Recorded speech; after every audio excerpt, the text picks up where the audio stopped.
Chapter 1. Prayer Essential to God. Then shalt thou call, and the Lord shall answer. Thou shalt cry, and he shall say, Here I am. If thou take away from the midst of thee the yoke, the putting forth of the finger, and speaking vanity. Isaiah chapter 58, verse 9. 14th verse. Then shalt thou delight thyself in the Lord, and I will cause thee to ride upon the high places of the earth, and feed thee with the heritage of Jacob thy father. For the mouth of the Lord hath spoken it. Isaiah chapter 58, verse 14. It must never be forgotten that Almighty God rules this world. He is not an absentee God. His hand is ever on the throttle of human affairs. He is everywhere present in the concerns of time. His eyes behold, his eyelids try the children of men. Psalm 11, verse 4. He rules the world just as he rules the church by prayer. This lesson needs to be emphasized, iterated, and reiterated in the ears of men of modern times, and brought to bear with cumulative force on the consciences of this generation, whose eyes have no vision for the eternal things, whose ears are deaf toward God. Nothing is more important to God than prayer in dealing with mankind, but it is likewise all important to man to pray. Failure to pray is failure along the whole line of life. It is failure of duty, service, and spiritual progress. God must help man by prayer. He who does not pray, therefore, robs himself of God's help, and places God where he cannot help man. Man must pray to God if love for God is to exist.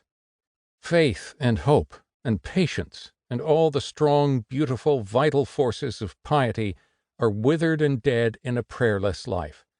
The life of the individual believer, his personal salvation, and personal Christian graces have their being, bloom, and fruitage in prayer. All this and much more can be said as to the necessity of prayer to the being and culture of piety in the individual. But prayer has a larger sphere, a more obligated duty, a loftier inspiration. Prayer concerns God, whose purposes and plans are conditioned on prayer. His will and his glory are bound up in praying. The days of God's splendor and renown have always been the great days of prayer. God's great movements in this world have been conditioned on, continued, and fashioned by prayer. God has put himself in these great movements just as men have prayed. Present, prevailing, conspicuous, and mastering prayer has always brought God to be present. The real and obvious test of a genuine work of God is the prevalence of the spirit of prayer. God's mightiest forces surcharge and impregnate a movement when prayer's mightiest forces are there. God's movement to bring Israel from Egyptian bondage had its inception in prayer. Thus early did God in the human race put the fact of prayer as one of the granite forces upon which his world movements were to be based. Hannah's petition for a son began a great prayer movement for God in Israel. Praying women, whose prayers, like those of Hannah, can give to the cause of God men like Samuel, do more for the church and the world than all the politicians on earth. Men born of prayer are the saviors of the state, and men saturated with prayer give life and impetus to the church. Under God, they are saviors and helpers of both church and state.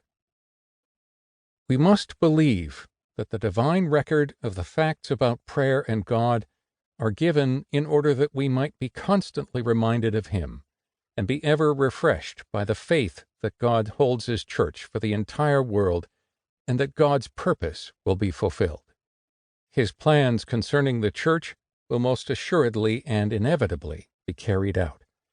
That record of God has been given without doubt, that we may be deeply impressed that the prayers of God's saints are a great factor, a supreme factor, in carrying forward God's work, with facility and in time.